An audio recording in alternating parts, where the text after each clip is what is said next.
आता इतकी भरलेली आहे पोस की तो आघात ते सहन करू शकले नाही. पण त्याच्या पलीकडचं जेव्हा जे चित्र होतं आपल्या भारत देशामध्ये निर्माण झालं की हजारोच्या संख्येने भारतीयांच्या कत्तली होतात आहे.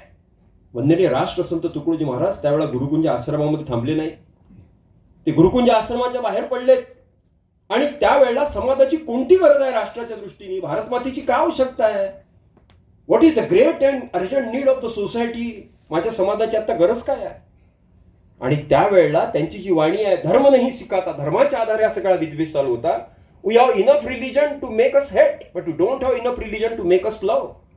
आमच्याकडे भरपूर धर्म आहेत जे आम्हाला एकमेकांचा विद्वेष करायला शिकवतात, पण आमच्याकडे असा धर्म नाही जो आम्हाला एकमेकांविषयी प्रेम करायला शिकवेल. आणि त्यावेळेला मग राष्ट्रसंत, आता हे पण महत्वाचं आहे की कोण बोलतं हे जितकं काय बोलतंय जितकं महत्वाचं असतं त्यापेक्षा कोण बोलतंय जास्त महत्वाचं असतं.